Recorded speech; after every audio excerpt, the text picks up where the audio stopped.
guys, and thank you for tuning in. Today we're going to be working on this 2011 Subaru Impreza WRX. This is going to be my new daily. So I will show you guys what I'll have to do in order for me to get this in good running condition. Alright, let's start ripping and tearing. We'll begin by draining the coolant, engine oil, disconnect all the wire connectors as well as fuel lines, coolant lines.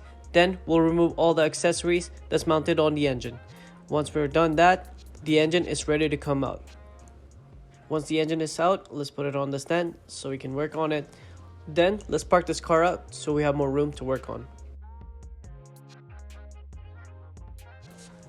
Once we get to this point, what we're going to do is remove the rest of the engine accessories such as the intake manifold, exhaust manifold, turbocharger, coolant crossover pipe, as well as multiple sensors that's mounted on the engine block. Now let's remove the timing components as well as the cam sprockets, timing belt, water pump, and the oil pump. Okay, we got this engine all the way down to its bare block. So this is the long block. We'll start off with the driver's side or bank 2. Alright, so let's remove our valve cover, camshafts, and valve stem shims. Keep the valve stem shims in the same orientation where you remove it from. That way we won't have to do a lot of adjustment. Now that the cylinder head is out, we'll have to assess what we'll have to do with the cylinder head deck, valves, valve seats, and valve guides. Just like that, we tore it all the way down to our short block. Alright, we got down to our short block. We did remove our oil pan as well as the pickup tube. And I haven't turned the crank yet, I'm about to, but I want to show you guys what we're dealing with. Common problem, connecting rod bearing, cylinder 2. You can see that's a lot of play. That's what's causing the knock. Cylinder 3 is pretty solid. I'm gonna turn the crank and then we'll double check the other side. Before I do that, let me show you. Look at this oil pan. Nothing but metal flakes. Some big chunks over there. More chunks over here. Baffle. This is the pickup tube. I don't know if you can see it, but there's a big chunk right there.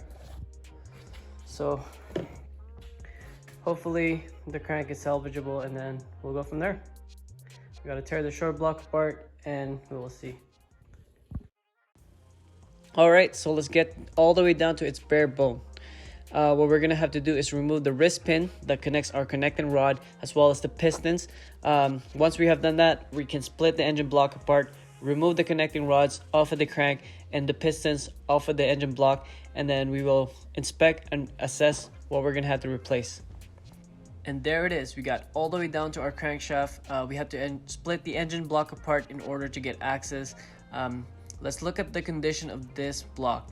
Unfortunately, due to really bad oil starvation or clog on the oil gallery, the main bearing kind of dig itself in to our actual block. Unfortunately, that won't be reusable anymore. We'll have to replace it as well as all the main bearings. Either way, we'll have to replace them once we get a new block. Let's move on to our crankshaft. Just like the engine block, these ones got a severe scoring on the connecting rod as well as the main journal. The rest of the journal is decent, however, it's still not good enough for it to be reusable. I was hoping it was going to be good, but it is what it is, and yeah, it's fucked.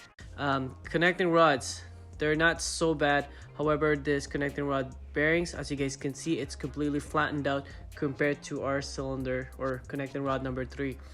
And if you look over here, a part of it is flaking off already, which is so how it's supposed to be. They're supposed to wear off first before the actual journal of our rods as well as our crank journal and our main journal. The only thing I can reuse here are the pistons as well as the rods. The main block itself is not good at all. The crankshaft itself is pretty bad as well, so we'll go from here. We'll find another block to rebuild. Okay, that was quite a work, guys. So I ended up getting a used short block that I had to tear apart, did a lot of measurements, ordered new connecting rod bearings, new main bearings. The crank is salvageable on this block as well as the block itself. So as you guys can see, we're closing the block together. Once everything's all torqued down, what we're gonna do is install this new set of piston rings on these pistons, and then let's put it on the block. Once we have done that, we're gonna install our wrist pins, and then just like that, our short block is completed. Now we're at the point where we can finally put this engine on the stand. We'll start off with installing this oil pump. I usually pack it with petroleum jelly before torquing it down. That way it is easier for the oil pump to pull out some oil out of the oil pan. Then after installing the water pump, let's install our baffle as well as our oil pickup tube. Then the oil pan itself. At this point we can install our engine mounts. We are making some progress here, guys. We are torquing down our cylinder heads. Highly recommend to install new cylinder head bolts. Obviously, torque it to specification. Also highly recommend to use OEM head gaskets. And like I mentioned before, valve stems. Try to install it in the correct orientation or where you remove it from. That way we won't have to do a lot of valve adjustment. I did some measurements before installing the valve cover. These ones still falls within specification, so we'll leave it as it is. Then from here, let's install our crossover pipe, timing belt components, exhaust manifold, timing belt cover, and crank pulley, and the intake manifold, the turbo. From here, I think the engine is ready to go back in the car. Let's go! When you are on this point on a build, I highly recommend to replace your clutch. That way you won't have to deal with it down the road. Alright guys, so it's almost done. I just gotta reinstall the alternator, but before we do that, I want to crank the engine, get some oil pressure. I had the battery connected. I got a booster pack. Oil pressure gauge is already routed here.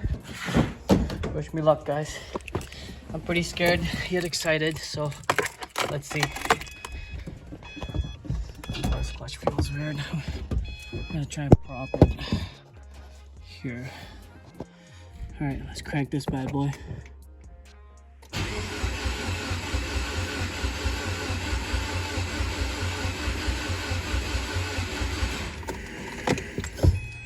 Let's try it again.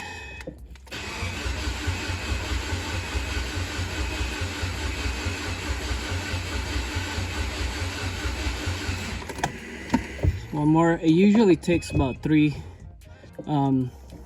crank cycles, so hopefully we get it this time. Here we go.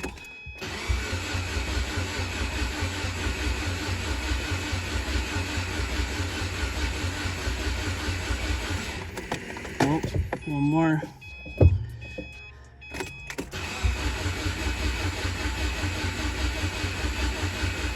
Come on, show me something. There we go. Wow, that's high.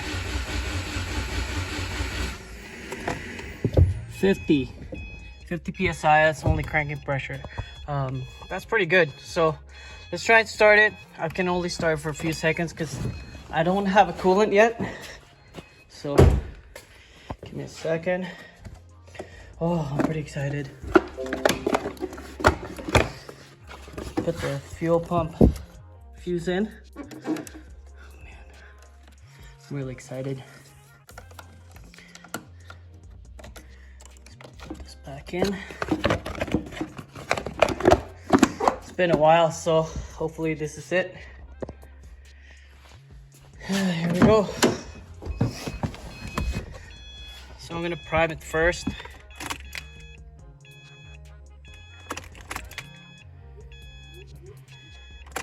You guys hear the fuel pump?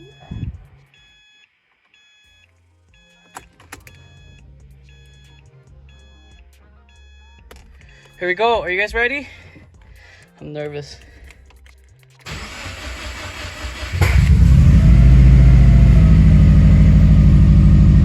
Oh, no check engine light. Idle's pretty good. 100 psi, 111. Woo! Damn! Let's go!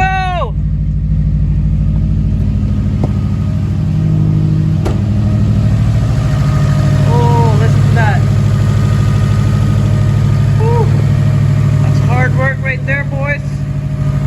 Oh yeah. Shut it off. We don't have any coolant, so.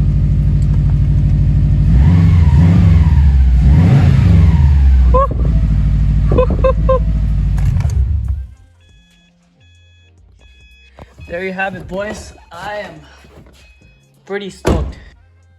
Well, in regards to this project, we have reached another milestone. So let's button everything back together. Let's finish it all up. And let's go for a rip. Let's fucking send it.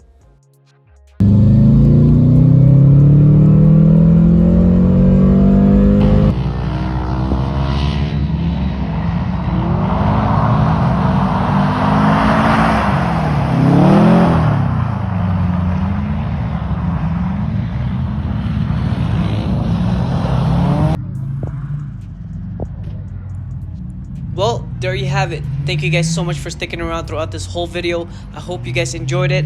Check out my channel for other build videos. And for more upcoming ones, hit that like button and hit that subscribe button and feel free to share. Take care now.